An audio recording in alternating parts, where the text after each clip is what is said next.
하나님께서 우리에게 주시는 말씀은 사도행전 8장 26절에서 32절의 말씀입니다.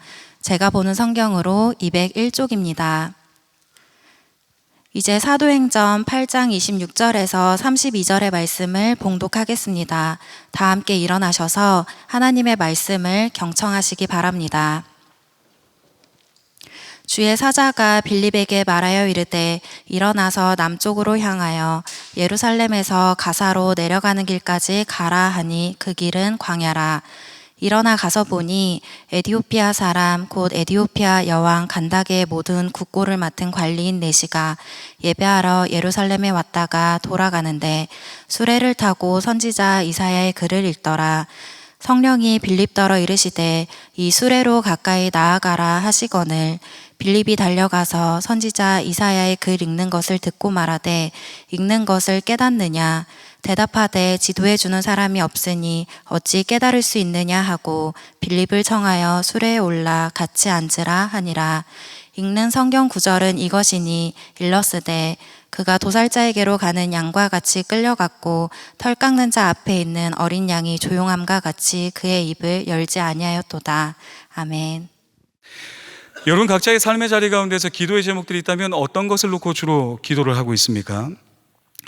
어떤 하나님의 역사가 여러분 앞에 펼쳐지기를 바라는 마음으로 기도의 자리를 사모하고 있습니까? 아마도 마음속에 그토록 갈망하는 그 일이 꼭 이루어지길 바라는 마음을 담아서 기도의 자리 앞에 나아갈 것입니다. 하나님 응답하여 주옵소서. 그 응답의 역사가 꼭 저에게 있기를 바랍니다. 아마 그 마음을 담아서 기도의 자리 앞에 나갈 겁니다. 그런데 이런 사람은 많이 없을 것 같습니다.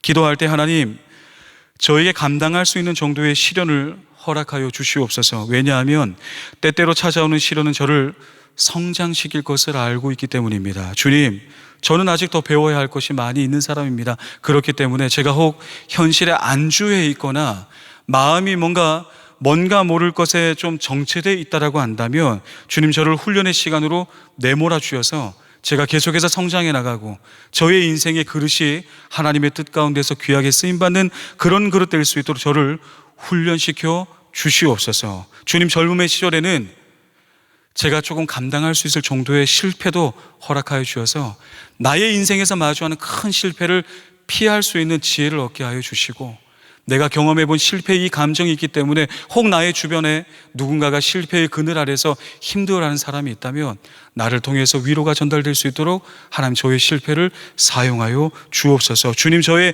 삶이 무너지지 않을 정도의 광야 또한 허락하여 주셔서 그 광야의 삶을 통해 나에게 찾아오는 성공이나 성취가 그저 그냥 찾아오는 것이 아니라 노력과 땀 흘림 뒤에 찾아오는 것임을 늘 기억하여 나의 감사가 진실하게 하여 주시고 그 광야에서 나에게 들려주시는 하나님의 말씀을 듣게 하옵소서라고 혹시 기도하는 분들이 있으십니까? 이렇게 기도한다는 것은 결코 쉬운 일이 아닐 뿐더러 더 정확하게는 하나님의 주권에 대한 분명한 이해를 가지고 나의 인생을 인도하시는 분은 하나님이시기 때문에 내 인생의 순간과 시간과 그 모든 것이 하나님의 일하심과 주권 안에 있습니다라고 믿음으로 고백할 수 있는 사람들만이 이 기도를 할 수가 있을 것입니다.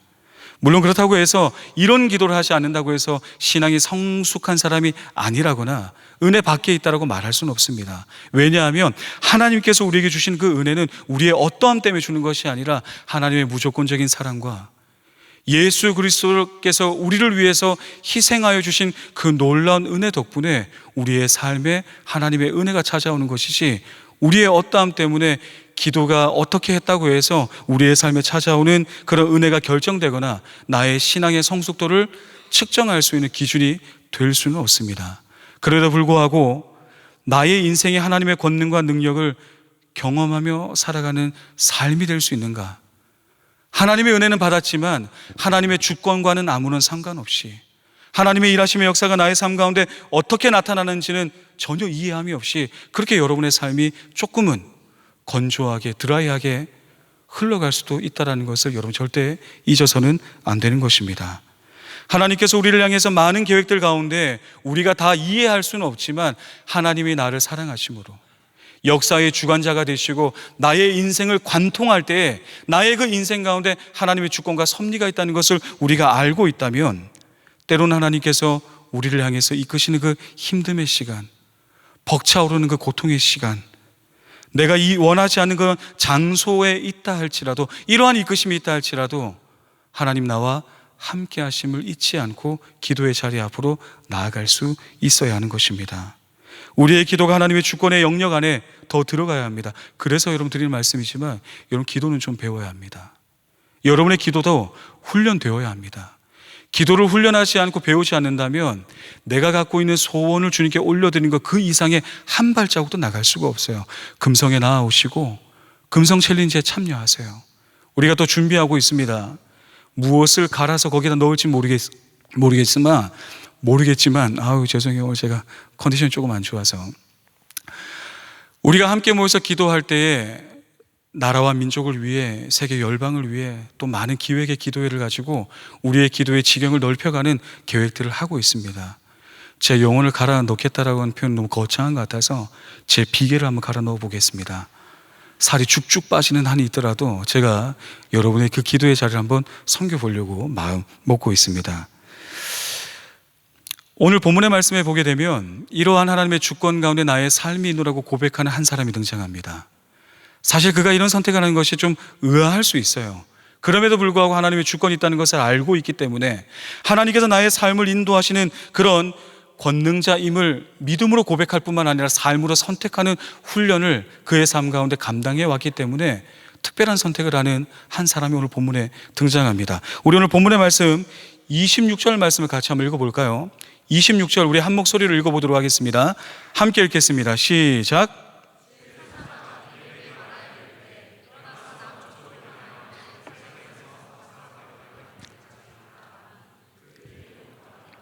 오늘 본문의 말씀을 보게 되면 빌립에게 주의 사자가 말씀을 전했다는 것을 알고 있습니다. 그리고 우리가 본문을 다 읽진 않았지만 29절과 39절에 보게 되면 성령께서 빌립에게 말씀하시고 주의 영이 빌립을 이끄셨다라는 것을 통해서 우리가 미루어 보아 26절에 나와 있는 주의 사자는 성령 하나님이시라는 것을 확인할 수가 있습니다. 이것이 오늘 온 마음과 뜻과 정성을 다하여 준비하는 체육대회 예선으로 말미암아 우리가 셀 모임에 다루었어야 했으나 할 수 없게 된 본문 교환, 본문 관찰 A의 1번의 답이기도 합니다. 제가 만들었는데 할 수가 없어서 이 시간에 설명을 드립니다. 빌립은 성령의 인도하심에 따라서, 성령 하나님께서 이끄심에 따라서 그렇게 자신의 삶의 말씀을 들었습니다. 내용은 남쪽으로 예루살렘에서 가사로 내려가는 길까지 가라는 거예요. 오늘 본문의 말씀을 그냥 지나치듯 살펴보게 되면 마치 주님께서 빌립에게 야 어디 좀 가볼래? 네 가볼게요 라고 말씀에 순종하면서 뭔가 누군가를 갑자기 떠났는데 갑자기 만나게 된 아주 짧은 시간 안에 이루어진 사건처럼 보일 수도 있습니다. 그러나 본문이 우리에게 전달해주고 있는 지역적인 정보, 지리적인 정보를 통해서 이스라엘의 지형과 또 문화를 고려해 본다면 이것이 단숨에 이루어진 사건은 아니라는 것을 확인할 수가 있습니다. 먼저 오늘 본문의 문맥에 따라서 살펴본다면 지난 시간에 다루었던 사건을 우리가 한번 돌이켜 봅시다. 빌립이 지금 지난 시간에 다뤘던 본문에 의거하면 어디에 있어요? 사마리아이죠. 사마리아는 그럼 어디에 있습니까? 여러분이 궁금해하실까 봐 준비했습니다. 지도 하나 띄워주실까요? 이 지도를 여러분 팀장과 리더들에게 다 전달해 드렸습니다. 또 아직 받지 못했다면 곧 받을 예정입니다. 이 지도를 보게 되면 이스라엘 지형이 우리가 지리적인 정보에 대해서 좀 풍부하게 알지 못하고 있기 때문에 본문을 좀 입체적으로 보지 못하는 그런 어려움들이 있는데 사실 우리에게 익숙한 환경이 아니기 때문에 그럴 수 있다고 생각합니다. 지도에서 볼 수 있는 예루살렘은 과거 남유다의 수도였고 사마리아는 북이스라엘의 수도였습니다. 이 두 지역의 사람들끼리 서로 아주 혐오적인 마음을 가지고 심한 갈등이 있었다라는 것을 지난 셀 모임을 통하여서 함께 살펴보았을 것입니다. 그래서 자세한 설명은 생략하겠습니다. 말씀의 구체적인 부분들을 좀 배우고 싶다, 이런 꼭 셀 모임에 오세요. 여러분을 리더가 준비하고 있습니다. 우리 교육자들이 그렇게 여러분들이 설교 안에 다 다루지 못하는 것들을 여러분에게 전달하기 위해서 많은 것들을 미리 준비해 놨습니다. 빌립은 예루살렘에서 7 집사 중에 한 사람으로 그렇게 안수를 받아서 사도와 협력하여 교회를 돌보는, 예루살렘 교회를 돌보는 그런 사역을 감당했습니다. 그리고 이어 발생한 7 집사 중에 한 사람이 누가 순교를 했죠? 스데반이 순교를 했죠. 그러므로 말미암아서 그곳에 있었던 모든 예루살렘 안에 있었던 교회의 많은 성도들이 다 흩어집니다. 이때 빌립이 어디를 가느냐? 예루살렘을 떠나 북쪽에 있는, 예루살렘보다 북쪽에 있는 사마리아로 나아갔습니다. 그리고 복음을 증거했습니다. 이 내용이 지난 시간에 우리가 살펴보았던 내용 안에 담겨져 있는 그런 내용들이었습니다. 그러면 이 빌립의 사역의 베이스 캠프가 지금 어디입니까? 사마리아예요. 사마리아도 그냥 사마리아가 아니라 뭔가 되게 혐오적이고, 이 사마리아 안에 하나님의 일하심이 있겠느냐라고 말할 수 있을 만큼의 좀 뭔가 갈등이 있었던 지역으로 끝난 것이 아니라 예루살렘에서 파송하였던 베드로와 요한을 통해서 사마리아 안에서 교회가 세워진 것을 공인하게 된 거예요. 하나님의 복음의 역사가 사마리아 땅 가운데도 흘러가게 되었고 성령님이 임하신 놀라운 사건이 있게 됐다라고 예루살렘 교회에서 공인한 것입니다. 그러면 이렇게 고백할 수 있지 않을까요? 주님, 사마리아의 저를 이러한 귀한 사역을 감당하기 위해서 저를 보내셨군요. 감사합니다. 유대인에게 원수같이 취급되었던 그 사마리아를 사도행전 1장 8절의 말씀에서와 같이 온 유대와 사마리아 땅끝까지 복음을 증거하라고 하셨는데 저를 이 사마리아로 보내서 사역하게 하셨군요. 하나님 감사합니다. 이제 이곳에서 이 교회의 기반을 더 잘 닦아서 사마리아 사람들이 건강한 교회로 세워질 수 있도록 제가 갖고 있는 헌신을 더 담아 보겠습니다 라고 그렇게 그 자리 가운데서 힘겨운 시간이 지나고 이제 안정의 시기가 찾아왔다 여길 만한 그러한 마음을 품을 뻔했습니다. 그런데 주님께서 성령을 통해서 말씀하신 건 뭐냐면 떠나라는 거예요.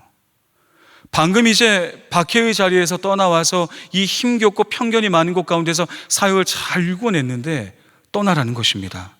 그리고 어디로 떠나라고 말씀하냐면 남쪽을 향하여 예루살렘에서 가사로 내려가는 길까지 가라.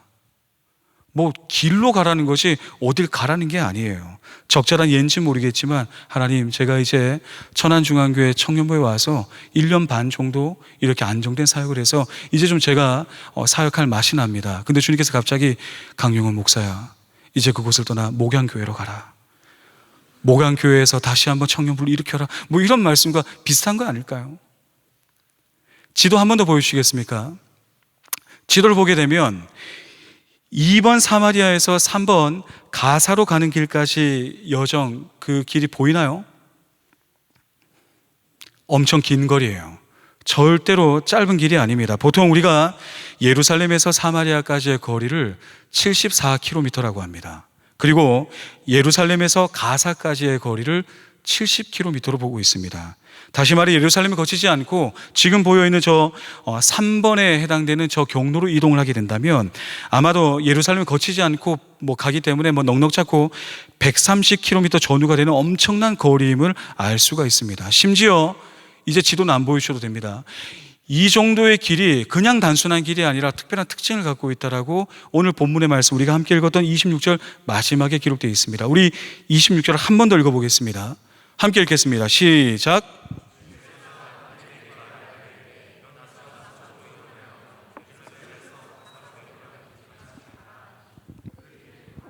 그 길은 어떤 길이라고 말합니까? 광야라고 이야기하고 있습니다. 잘 닦여져 있는 도로가 아니었어요. 여러분 오해하지 마세요. 로마 시대에는 도로가 잘 닦여 있었습니다. 팍스 로마나가 이루어질 수 있었던 한 가지의 방법 중에 하나가 도로였어요.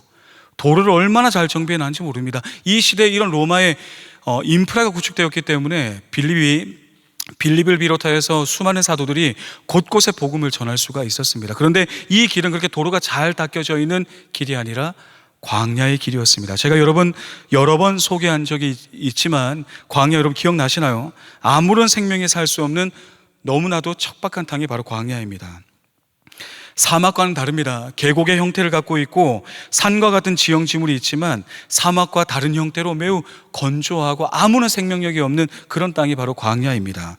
비는 오지만 석회질로 구성되어 있는 토양 때문에 빗물을 모아둘 수가 없기 때문에 사람이 생존에 필요한 것들이 전혀 없는 그런 땅이 바로 광야입니다.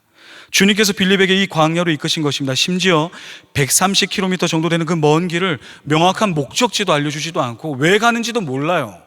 그냥 그 길로 130km 정도 되는 그 길을 가라고만 말씀하십니다. 그리고 얼마 정도의 시간이 지났는지 어느 정도의 길을 갔는지 우리는 본문이 다 알려주고 있지 않기 때문에 짐작할 수밖에 없지만 그러한 어떤 한 사건을 우리에게 계속해서 들려주고 있는 것이 본문의 말씀입니다.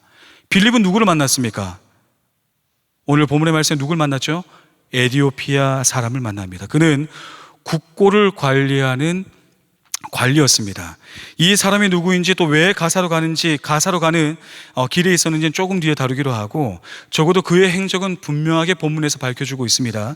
27절과 28절 연결되는 부분을 보게 되면 이 에디오피아 사람, 이 관리는 예루살렘을 향하여서 예배를 드리기 위해 방문하기 위하여 먼 길을 갔다가 다시 자신의 집으로 돌아가는 길이었습니다. 이것이 오늘 본문 교환 관찰 A의 2번의 답입니다.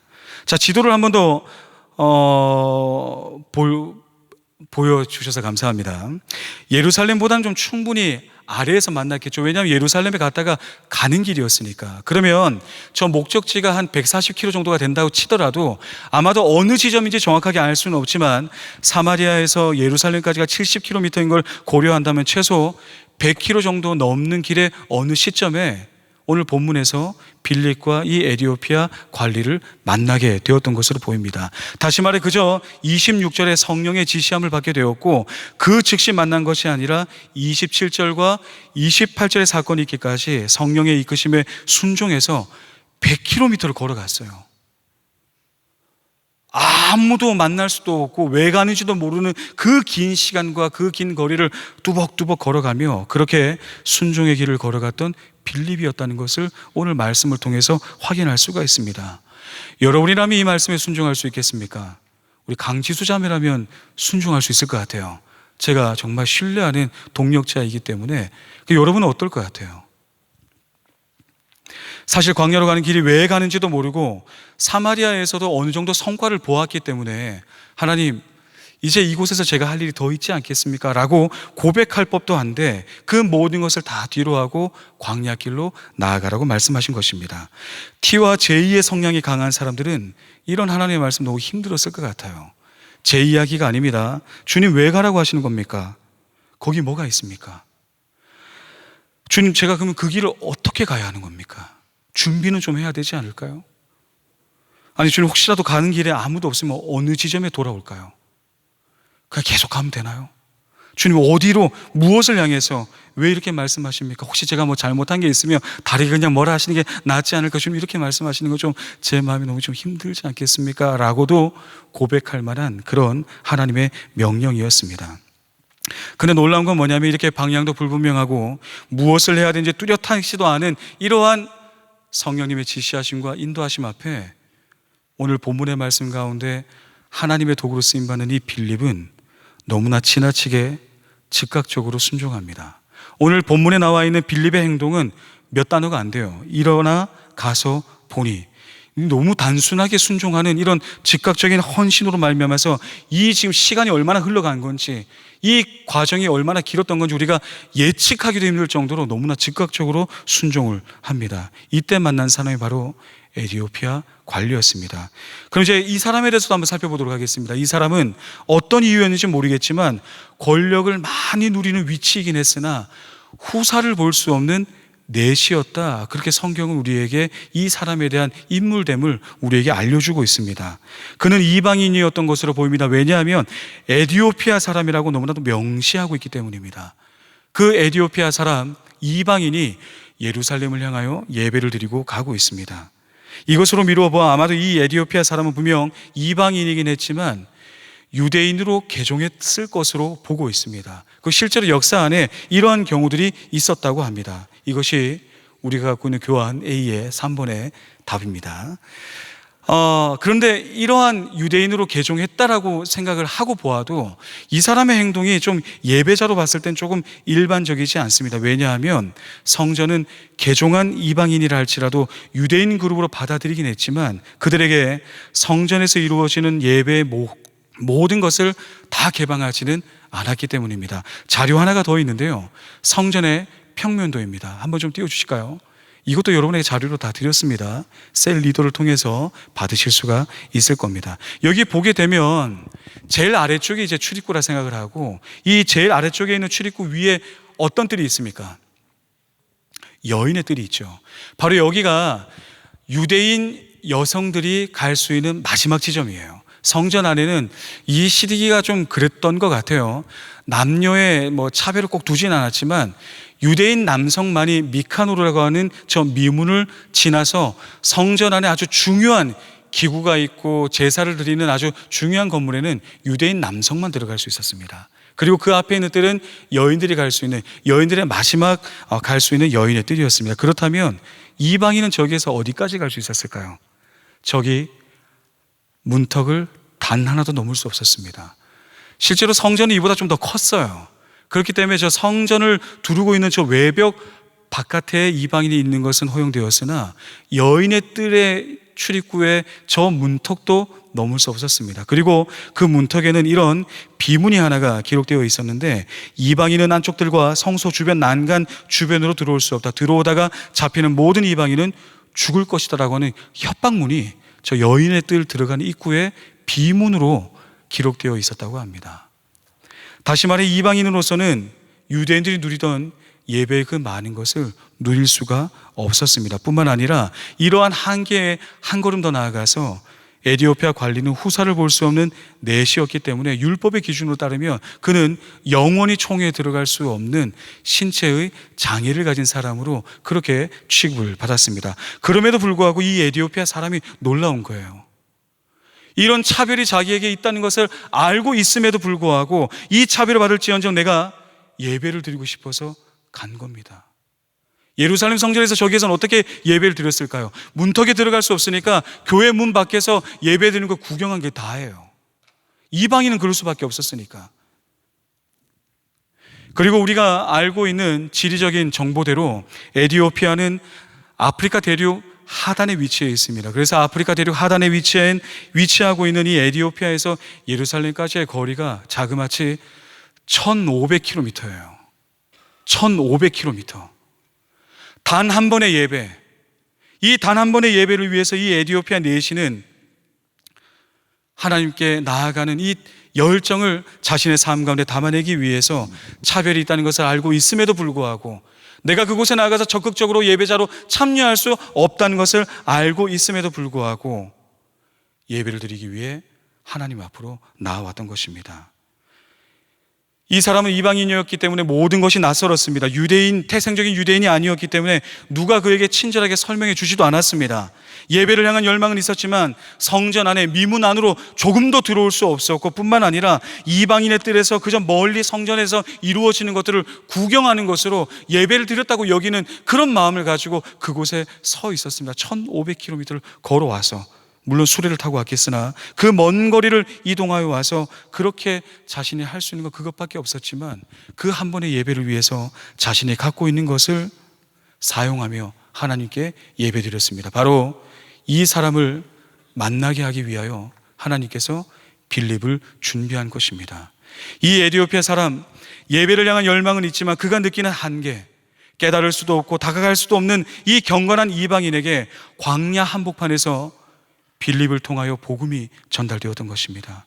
빌립의 순종을 사용하셔서 복음을 전하십니다. 이제 빌립의 입장으로 다시 한번 돌아봅시다.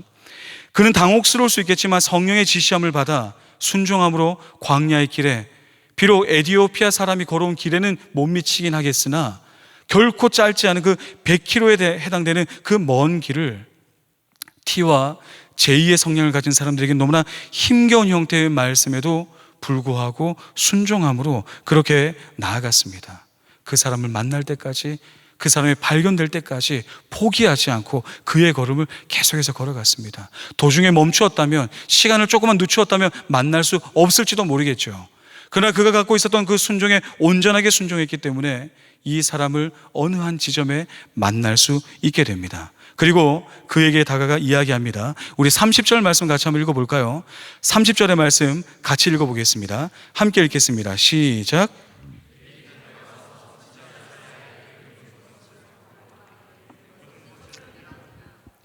성령께서 이렇게 말하라고 시킨 게 아니에요. 빌립에게 성령께서 무엇이라 말씀하냐면 거기에 에디오피아 사람이 있는데 거기에 다가가라. 그게 다였어요.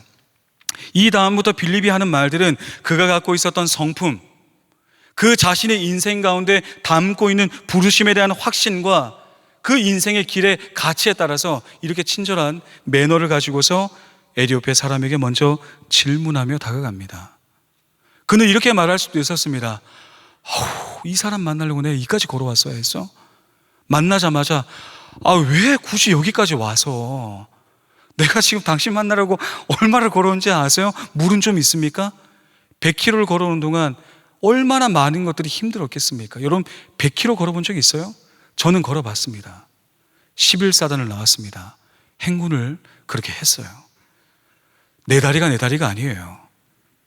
거의 정신이 나간 정도의 상황에서 계속 걷기만 해도 이 엄청난 길을 걷는다는 것은 사실 너무나 힘든 일입니다. 그러나 이러한 길들을 걸어간 다음에 빌립은 그에게 가서 원망하고 따져 묻고, 왜 너 때문에 내가 이런 수고를 감당해야 되느냐, 그렇게 말하지 않고 그가 갖고 있는 인격과 성품들을 이야기합니다. 내가 말씀을 읽는 걸 들었는데 혹시 그 말씀 이해가 되세요? 제가 혹시 도와줄 건 없을까요? 혹시 이 만남 안에 내가 당신에게 뭔가 전달해 줄 건 없을까요? 이렇게 그에게 나가서 복음을 증거합니다. 예수님을 알려줍니다. 더 이상 이 1500km를 걸어올 필요가 없이 너가 서 있는 어느 곳이든지 하나님을 예배할 수 있다라고 하는 예수 그리스도로 말미암아 우리가 어느 곳에서든지 예배드릴 수 있는 그 놀라운 기쁨의 역사, 복음의 역사를 그 에티오피아 사람에게 전달합니다. 그리고 놀라운 것은 무엇이냐면 이 에티오피아 사람과 빌립이 함께 가는 길에 광야에서 흔히 발견할 수 없는 물을 발견합니다. 그리고 이 에티오피아 사람이 이렇게 이야기합니다. 36절 같이 한번 읽어볼까요? 36절 함께 읽겠습니다. 36절입니다. 시작.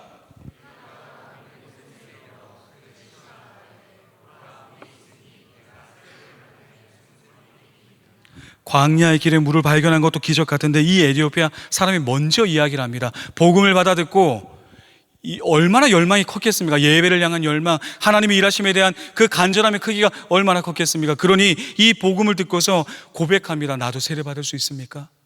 여기 물이 있는데. 그리고 그에게 세례를 베풀고 성령이 이끄신 대로 빌립은 그의 부르심의 길을 다시 걸어가고 이 에티오피아 사람은 말로 형언할 수 없는 기쁨을 가지고 자신의 삶의 자리로 걸어가게 되었다는 것이 오늘 본문의 말씀입니다.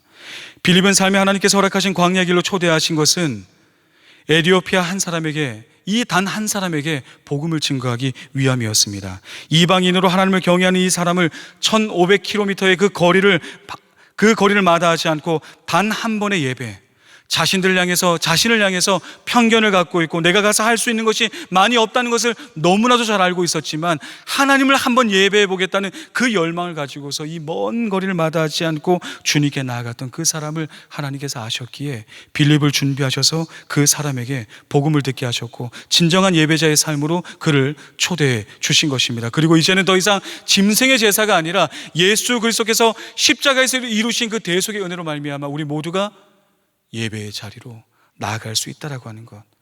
유대인은 너를 차별하였으나 나는 너를 차별하지 않는다.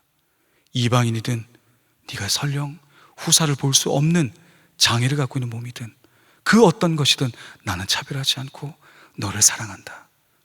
내게 나오라. 그 마음을 전하기 위해서 주님께서 빌립의 삶과 헌신을, 그의 광야 앞에 나아가 있는 길을 사용하여 주신 것입니다. 이것이 바로 빌립의 삶에 하나님의 도구로 쓰임받는 구체적인 방법이었습니다. 우리도 마찬가지라고 생각합니다. 때론 주님께서 우리의 인생의 길 가운데 여러분이 마주하고 있는 광야의 길을 주님께서는 사용하기를 원하실 수도 있습니다. 안정된 삶을 뒤로하고 내가 걸어야 하는 길이 맞는지, 언제까지 가야 합니까? 지금 제가 어느 때까지 이 일을 해야 됩니까? 지금 제 감정이 지금 이런데 피구를 하라고요? 배구를 하자고요? 그럴 수도 있죠.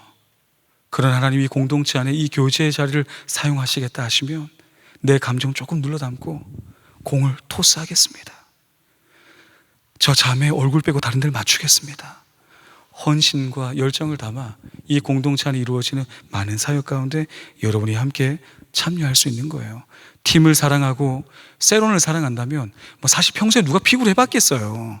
이번에 배구도 합니다. 여러분 놀랍죠? 와우. 이 배구라는 것도 여러분의 삶에 얼마나 많이 해봤겠습니까? 그러나 이 교제의 자리에 우리의 팀과 함께 한다는 그 마음을 가지고 우리가 순종의 마음으로 한 걸음 한 걸음 걸어가는 것을 주님 사용해 달라고 고백할 수가 있는 것입니다. 여러분 광야의 길에 서 있는 나를 통하여 하나님의 역사를 보여주기를 원하십니까? 주님은 여러분들의 삶을 사용하셔서 차별의 벽 아래서 고통받는 이들에게 자유를 전하기 원하십니다. 복음이 갖고 있는 방향이 그런 거예요. 복음은 차별받는 이들에게 차별이 아니라 하나님의 긍휼의 역사가 어떻게 이루어졌는지 놀랍도록 우리에게 전달해주는 하나님의 사랑입니다. 사랑을 한 번도 받아본 적 없는 이들에게 복음의 가치를, 하나님의 놀라운 역사를, 너를 향해서 인생이, 너는 세상에서 실패한 인생이 아니라 누군가가 너의 삶과 함께하고 있고 그 길을 계획하고 있고 너의 삶에 복주기를 원하시는 하나님의 역사가 있다는 것을 보여주기 원하여서 나의 광야의 삶을 사용하기를 원하신다는 것을 오늘 말씀을 통하여 묵상할 수 있길 바랍니다.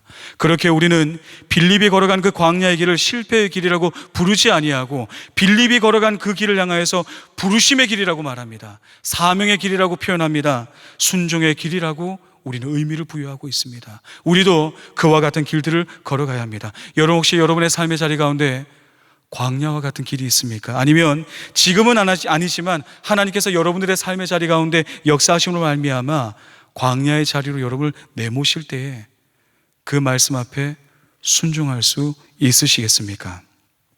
여러분의 직장에서 만나는 그 한 사람이 광야의 길에서 만나게 하시는 하나님의 주권과 섭리 아래서의 사람이라고 한다면 여러분, 우리는 어떻게 해야 되겠습니까?